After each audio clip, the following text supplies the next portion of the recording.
That's now live.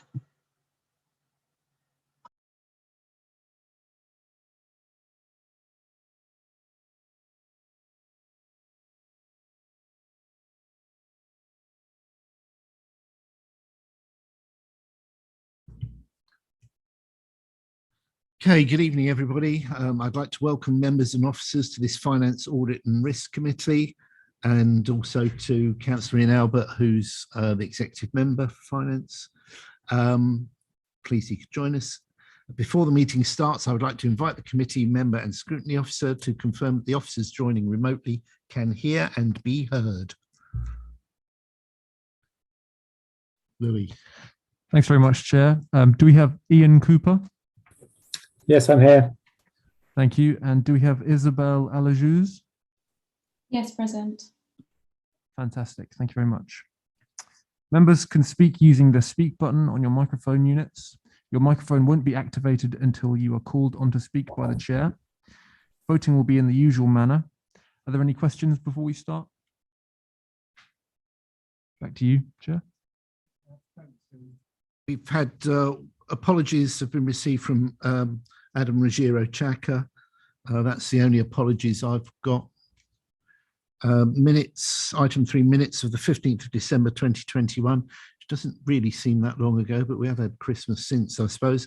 I'd like to propose that we take as read and approve as a true record the minutes of the meeting of the committee held on that date. Can I have a seconder, please? Thank you, Councillor Holmes. There is no, we suppose we could vote on it, couldn't we, really, seeing as we've actually formally proposed it and seconded. All those in favour of approving the minutes, please cast your vote.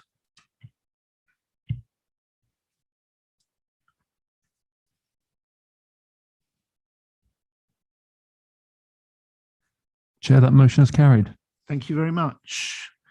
There is no other business notified to us, so I'll just do the standard announcements. In accordance with council policy, this meeting is being audio recorded as well as filmed. The audio recordings will be available to view on ModGov and the film recording via the NHC YouTube channel. Declarations of interest, members are reminded to make declarations of interest before an item. The detailed reminder about this and speaking rights is set out under Chair's announcements on the agenda. And then if I could just draw your attention to a supplementary agenda pack for item 7 has been published, containing an updated version of Appendix A, which is circulated owing to a technical problem originally. So you will see that in the papers on ModGov. Public participation, there is none. So we are now on agenda item 7, the updated contract procurement rules for 22-23. And I think the officer to present, Isabel, if you're there. Thank you, Chair. So as you'll see from the report, we have set out some standard changes to the Council's contract procurement rules. And as you'll see from the recommendation, it's contained within the report, and that's that the committee considers the proposed changes and recommends their adoption to full council. So I'll just take you through those. So you'll see from the amendments that they are quite self-explanatory. I would point out that these amendments have been made in consultation with the Council's Contracts and Procurement Group, and also in consultation with the relevant exec members and deputies in advance in order to incorporate their views. So one change we've proposed is to go local. So we're amending the threshold from 50k to 100k. This takes into consideration social value in procurement. What it does is it asks officers to consider going local where possible in procurements that meet that threshold. That also complements our contracts and procurement strategy, which was adopted in April 2020.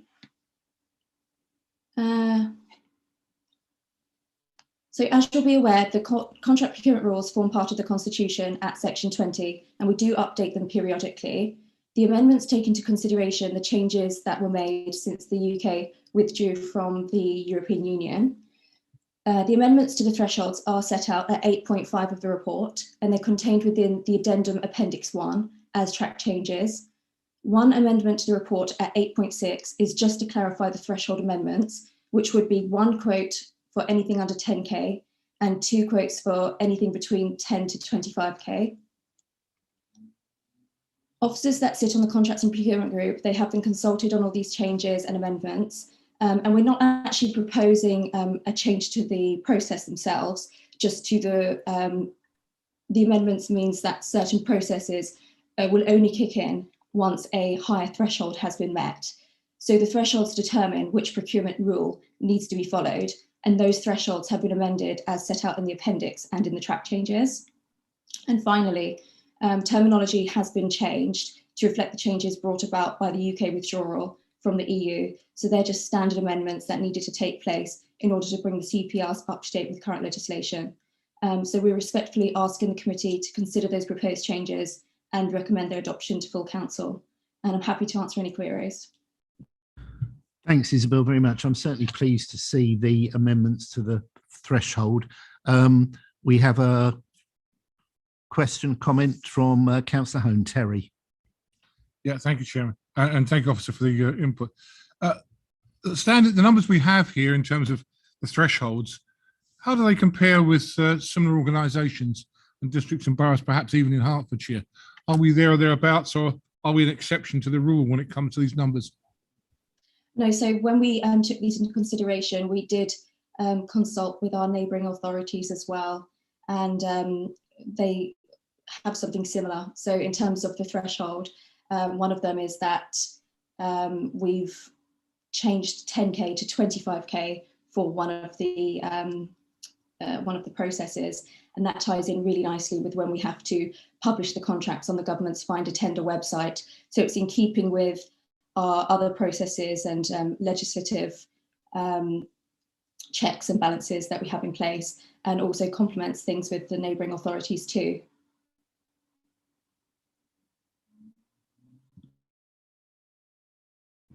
Thank you for that. Yes, I understand. It's we're doing similar to everybody else. I'm quite happy with that situation. How do we then notify officers the change in procurement? Because there are a number, of course, of directorates which are buying things on behalf of the authority.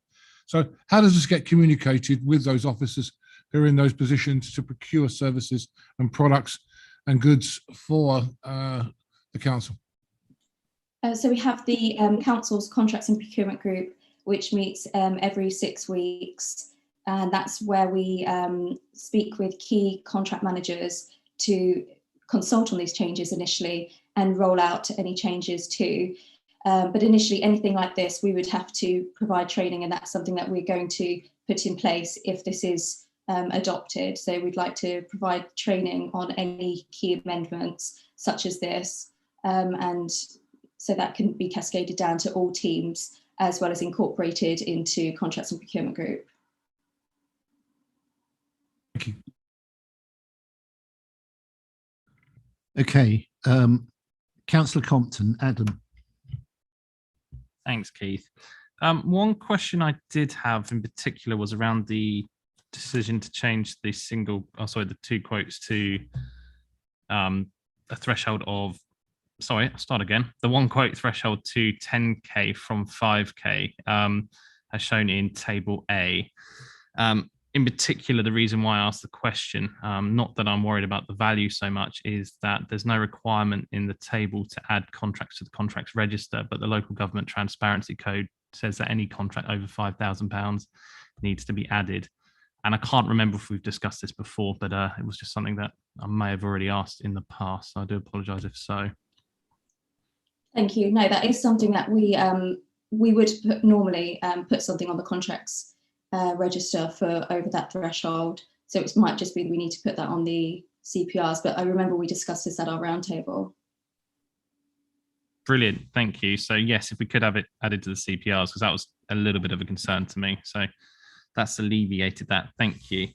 And I had a few just points of reference I wanted to just see if we could maybe just update around wording, or just at least look into and go back to the table at. Nothing major.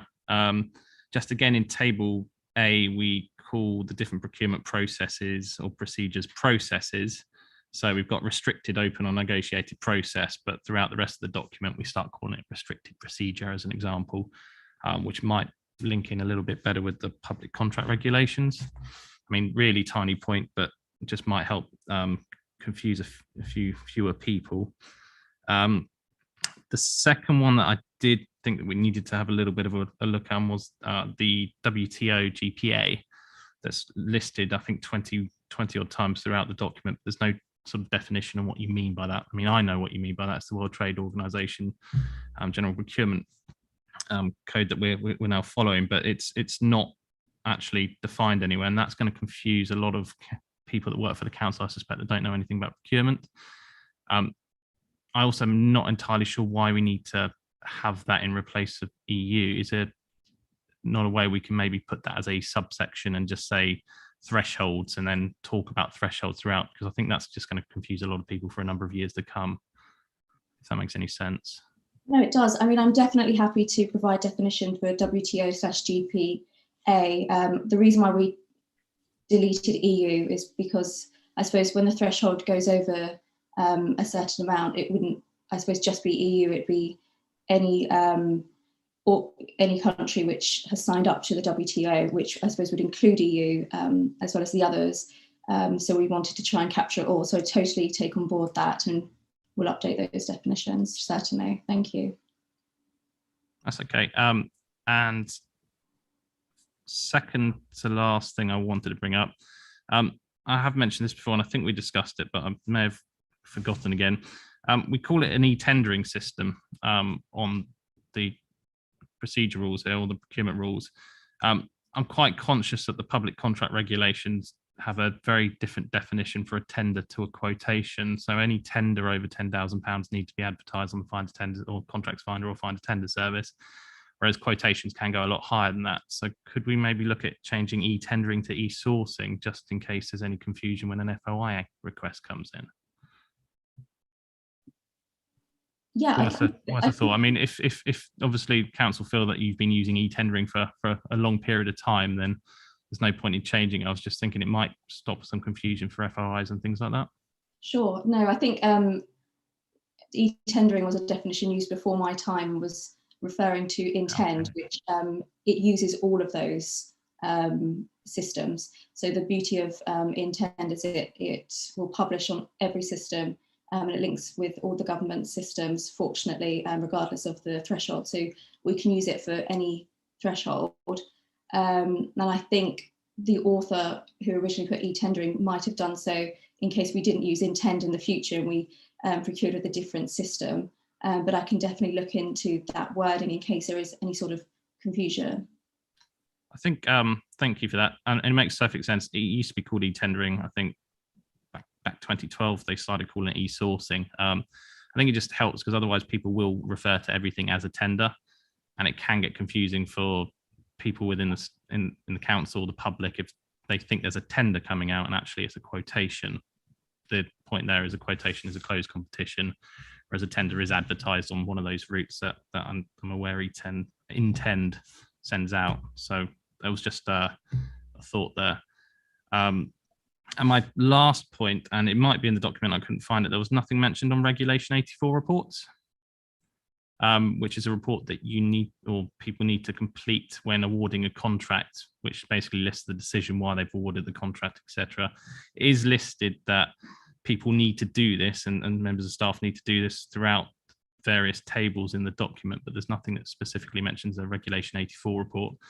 And from prior knowledge, dealing with FOI, where I had to come up with Regulation 84 reports for about 50 contracts, which were never written in the first place, was quite difficult. It might just save some members of staff if we incorporate this into what you've effectively already got, but just making it a little bit sharper. Sure. I mean, we do have some guidance on the intranet in terms of, once they've followed the procurement route, and we've got, the after sort of procedures on the intranet, so we can try and amalgamate that onto the Section 20 CPRs and look into that as well, definitely. Brilliant, thank you. And that's all from me. Sorry to take so much of your time up. Okay, thanks, Adam. Councillor Hone-Terry.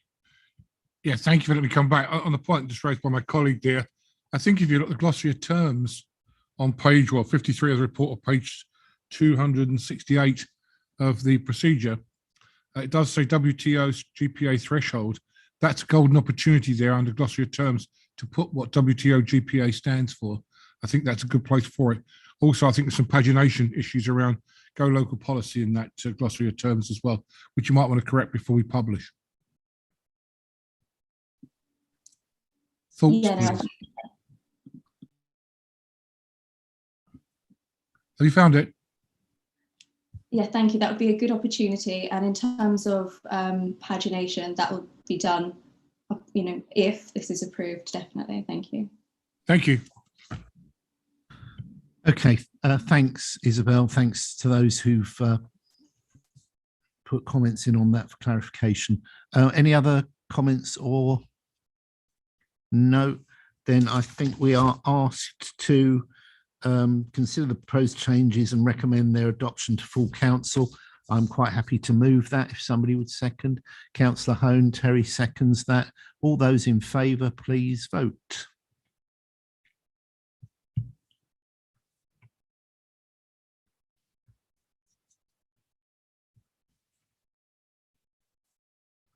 Thank you, Chair. That motion has carried. Thank you very much. And thanks, Isabel, once again for your comprehensive answers. We've items coming up now that I've sort of reversed. We've got investment, revenue budget and investment strategy. And talking to Ian Cooper, it was felt it would be more logical for him to talk about the investment strategy first and then go on to the revenue budget. So that's my intention. So the next item is the investment strategy, integrated capital and treasury, and I'm going to ask Ian Cooper to present. Thank you, Chair. I was going to do the way around actually, but that's fine. I'm happy to go whichever order you want me to go in. So we'll go with item 8 first, the investment strategy. So just taking a brief run through that report then. So in paragraph 5.1, that details the minor changes made to the capital items since the budget workshops and the report to Cabinet in December, which summarised the results of those budget workshops. So just to clarify, those two changes are we've added a capital item in relation to building a new mausoleum at the Wilbur Hill site, which will help generate some income for the council. And also provide a useful, obviously useful facilities for those that want to use it. And also that we are going to, in line with sort of correct capital practice, which you haven't done previously, although you can treat any expense you want to as revenue, we'll be capitalising bin purchases. Also, just to note that for the Cabinet version of these reports, and I haven't deliberately didn't put an addendum version out to this meeting just because of the number of papers and reports already knocking around. We have added in the capital expenditure in relation to council vehicles that are leased and also grounds maintenance vehicles. And that's in response to IFRS 16, some new accounting changes that will come in during the year 22-23. So we are required to show on our balance sheet those vehicles, and therefore we'll show the capital expenditure relating to those. When we get to revenue budget in a minute, I will go and talk about that again from the revenue side of that. But from the capital side of it, it adds a new capital line into the report. To just take you through briefly some of the paragraphs in it. Obviously, you'll note that most details in Appendix A, which is the full investment strategy. And I'm happy to take any questions on the detail of that as required. But in terms of the brief bits you need to know, paragraph 8.7 details that we will have a need to borrow based on forecasts in 26-27.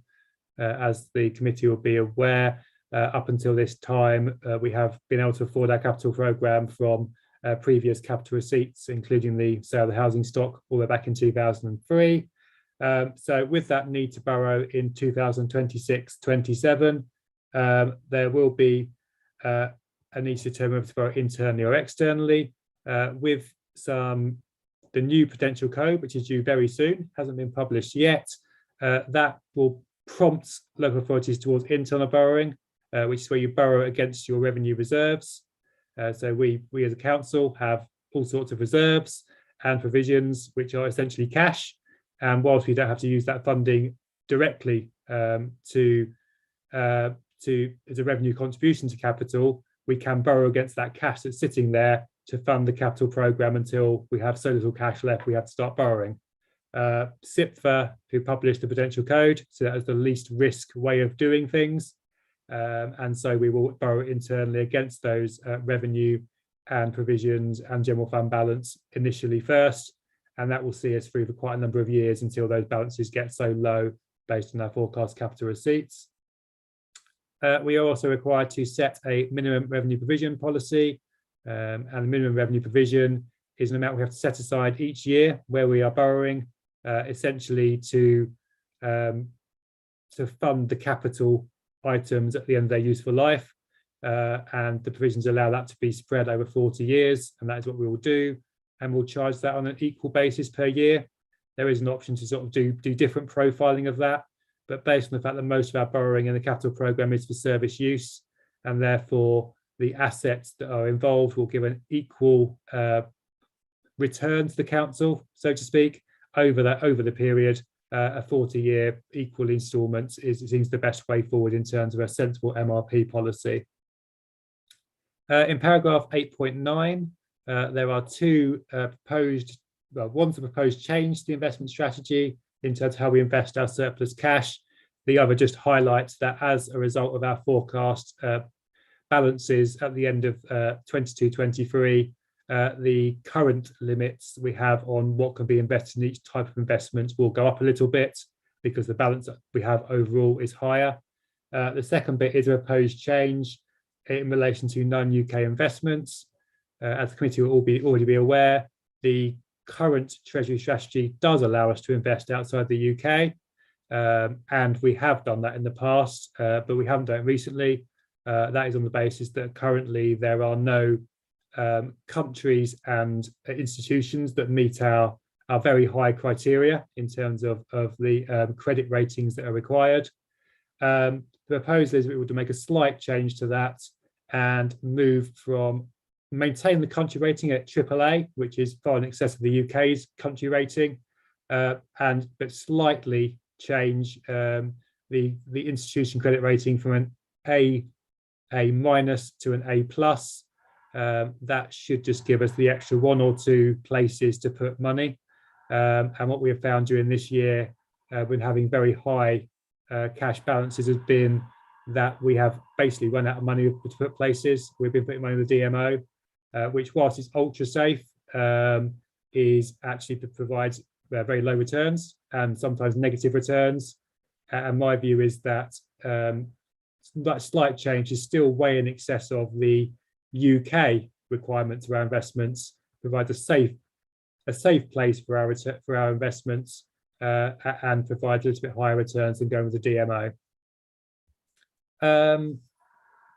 In relation to 8.10, I do highlight in there that there are still some options being looked at by the commercial team, which are potentially in the pipeline. They're not in the capital strategy at the moment in terms of specific capital projects, but until we've resolved whether to go ahead with some of those items, I am not proposing that we actually go ahead with the multi-asset and property funds, because we need that, those are 5-year plus term investments. So if we forecast that our capital balances and therefore our cash balances are going to go down over that period, at the moment, until that's all resolved, I can't sort of recommend that as an option. I will leave it in the in the Treasury strategy and the investment strategy, but at the moment I'm not going to progress that until there's more certainty in that respect. So on that basis, the forecast of the interest we will earn from our investment balances does not include that assumption that we'll invest in those. As things change, and if I am more certain that we'll have sufficient cash balances in the medium term, that means that I can invest in that and still have a diversified portfolio, then I will go ahead with those investments in line with the strategy. That's my summary of the report. As I said, there's a lot of detail in it, so happy to take any questions on specific items, and therefore hand over to you, councillors. Thanks very much, Ian. Yes, it's the whole agenda tonight is pretty detailed. So any questions or comments? See Councillor Hone, Terry. Yeah, thank you, Chairman, and thank you for the very detailed discussions. A couple of questions, really, if I can. So we've decided that some bins are going to be capital. And does that mean some are going to be revenue? And how do we differentiate? So a majority of the bin purchases are capital. So why we differentiate? Are they all a capital or none are capital? I don't quite understand that. So perhaps you can answer that one.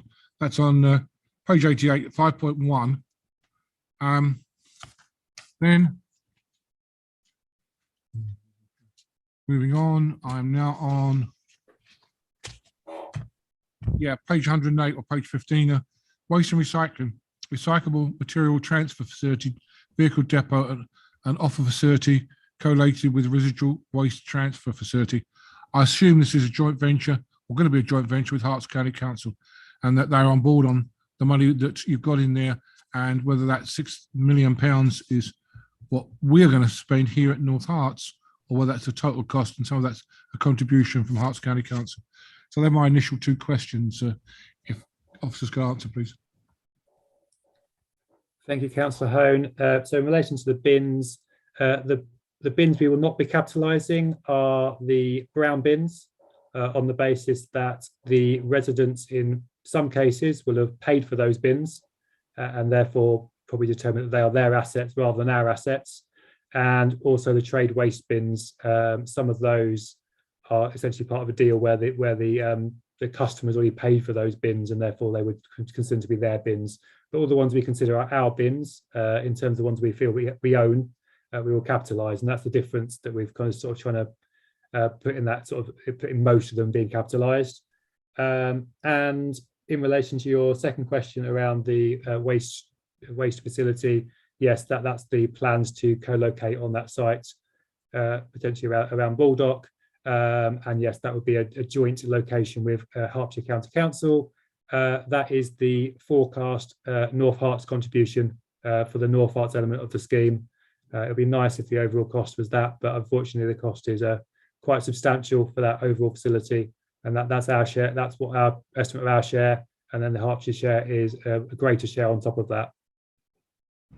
Terry, do you want to come back? If I can, thank you, Ian, for that. I still don't quite understand this bins, which ones we own and which ones the residents own, and which one is that standard practice? I mean, East Herts doing the same, and the other authorities I know locally who are charging for that brown bins collection, because not many people buy another bin, very, very few, but a lot of people bought that brown bin collection. I know a number of people have bought that second brown bins, but I find that very, very strange, the number we've got in there, £350,000 for capital. I'm not quite sure I fully understand if that's standard practice throughout our neighbouring authorities and our friends and neighbours to have such an arrangement where we split, because some people, a few people, have second brown bins, which is all it can be.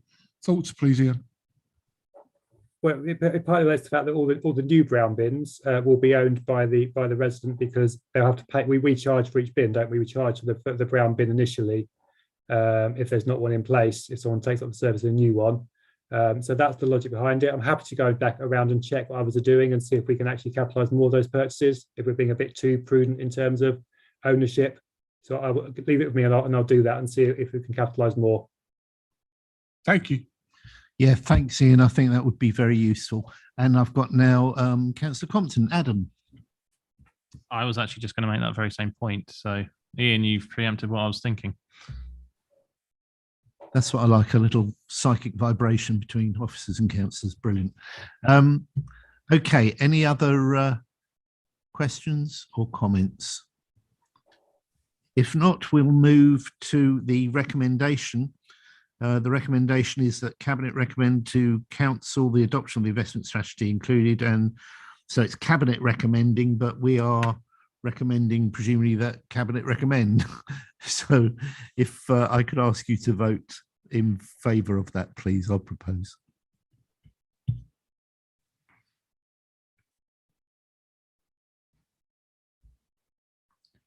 Chair, that motion is carried. Thank you very much indeed. And that moves us swiftly on to the revenue budget and back to Ian Cooper, please. Thank you, Chair. So as I suppose we said at the previous item, but as with that item, yes, this is your chance as a committee to provide any comments or feedback to Cabinet in advance of their discussion of it next week. And also, yeah, essentially to recommend to Cabinet you're happy with it being taken forward. So to summarise some of the key points in the report, paragraph 5.2 details the statutory business ratepayers consultation. Now that the cabinet reports have been published, we will be putting that on the website within the next day or so, so that we can start to get any feedback from business ratepayers. We'll send out a few targeted emails to some of the business groups as well. There isn't a high degree of interest from businesses in the budget reports, but as it is a statutory requirement, we do try and get some feedback where we can. So then moving on, paragraphs 8.1 to 8.6 summarise some of the key savings and investments, and they are generally in line with what presented at the budget workshops and then fed back to Cabinet in December, except where detailed in paragraph 8.23. As I mentioned for the last report, there is a change between this version and the Cabinet version, which is that the leased vehicles, again, this IFRS requirements to capitalise the vehicles. It also changes the revenue impact of that. So we capitalise the upfront costs, and then some of the cost then becomes revenue on an ongoing basis that you're already paying. Some of it is also there to write down the capital over time, and therefore it does create a revenue surplus in each year. Now it's an accounting adjustment, it's not real money. So what we have said is that we will move all that money into a revenue reserve, and the forecast is that contribution into that reserve will be £50,000 in 22-23. That revenue reserve will then be used to create the new capital we'll need when those vehicles need replacing and need to be capitalised again. So I think that's a very prudent way of doing it when it's not a real saving, it's just an accounting adjustment. As detailed in paragraph 8.20, as the Chief Finance Officer, I am required to provide advice on what I determine to be the minimum general fund balance, and that's what that paragraph does. It sets a number, and the method for setting that number is the same that has been tried and tested over a number of years now, and that's my recommendation to full council when it comes to considering the budget. As you will note from the more details we go through the report, our forecast balances are above that minimum, and therefore it is an allowable prudent budget. You'll also note in paragraph 8.21, there's a table there of a sort of budget provision, a budget I'm setting aside for COVID impact in both 22-23 and 23-24. The forecast there has increased since it was discussed medium term as part of the medium term financial strategy. And I hope you appreciate some of the explanations there as to why those numbers have been increased. Whilst the budget is based on a number of specific items, the money will be set aside in one general pot to be allocated as it is required. Because they're all estimates, and therefore we'll monitor against the overall pot rather than allocating that budget individually. As is common as we always do at this time of year as part of the budget process, we do a month 8 monitor, so a forecast as at the end of November, given the last budget that we've done would be as at the end of the second quarter. Unfortunately, one line in that table has been omitted, just a clerical error, and so I'll read out what it would have said to you. The numbers overall do add up, so it was just an error in copying it across from an Excel spreadsheet into a Word document, and the item that was missed out was a overachievement of bulky waste collection income. So the usual budget is £42,000 for a year.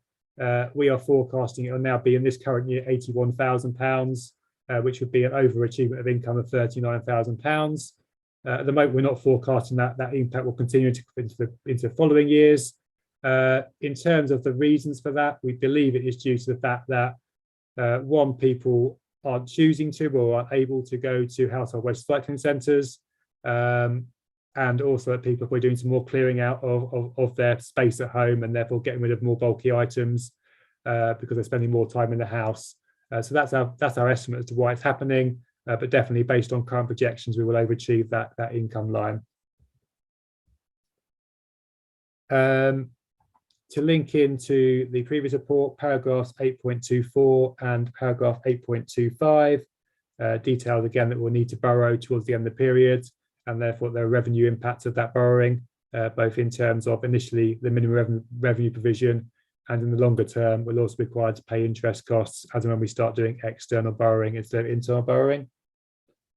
And then almost there, paragraphs 8.26 to 8.30. This is another requirement on me as Chief Finance Officer. I am required to provide a commentary on the reliability of estimates within the budget, and I have done that there. I've also mentioned in there the CIPFA Resilience Index. That has still not yet been published by CIPFA. I'm not expecting any issues. It's just a delay in them publishing it. I will do an addendum to either the Cabinet or Council report as appropriate, assuming they get it done in time for the beginning of February. It is promised in January, and just to reflect that. But again, I'm not expecting anything to come out of that which affect the soundness of the budget being set. And then finally, paragraph 8.32 sets the overall impact of all that is that we still need to find a minimum based on forecasts of £1.5 million savings over the next 5 years. That is an improvement on position where we were before we started the process. So we started at £1.8 million. We've obviously found some savings that are forecasted made over the period. They've been partly offset by the fact that inflation's increased and the forecasts for that have increased in the meantime. But the overall impact is a forecast of £1.5 million, which is going to be a challenge, be difficult to achieve, but I think is sound and is achievable if the right actions are taken at the right time. So that is where I want to conclude my summary of the report. And again, obviously lots of detail, and welcome any questions that are coming.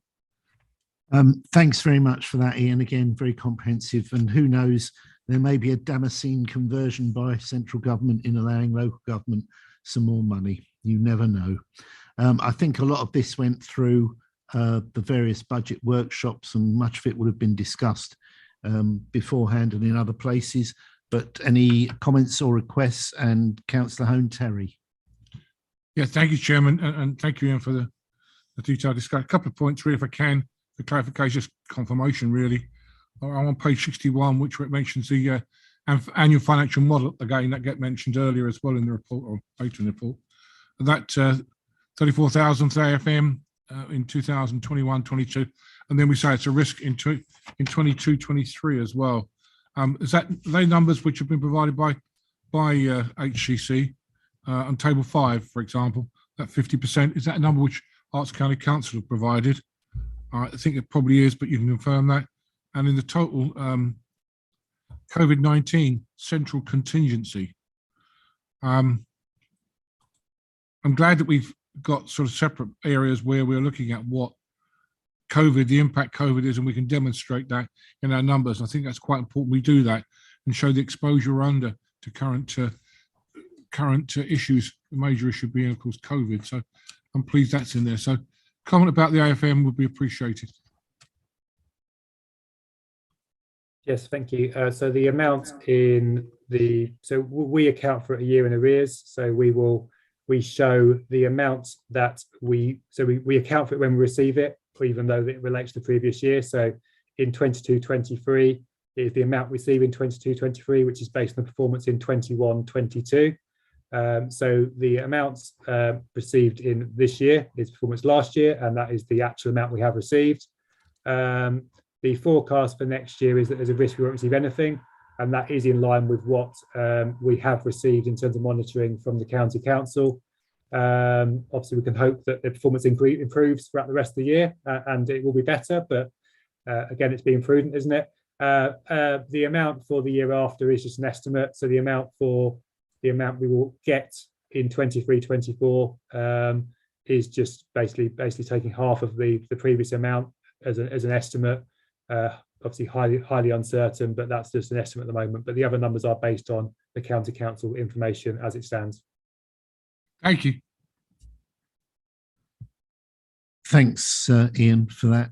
Any further comments, requests? Nope. In which case, we'll go to the fact that committee are asked to consider the proposed changes and recommend their approval to Cabinet.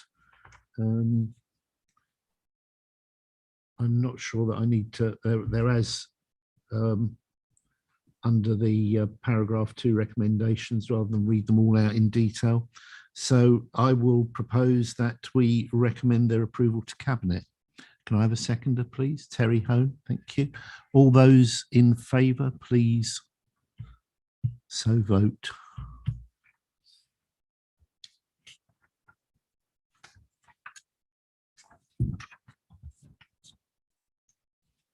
Chair, that motion has carried. Thank you very much indeed, Louis. And I think, and thanks once again, Ian, for your time and all the detail. And I think that leads us to the final item, which is possible agenda items for future meetings, which I always see on this agenda, and we don't often have one. So unless anybody's got anything burning, I'm going to say, as I always say, if you do have agenda items for future meetings, please email them across and we'll get them sorted out. But unless there are any to recommend at this moment in time, then I would suggest that we adjourn this meeting, and thank you all very much for attending, and see some of you later in the week. Thanks very much.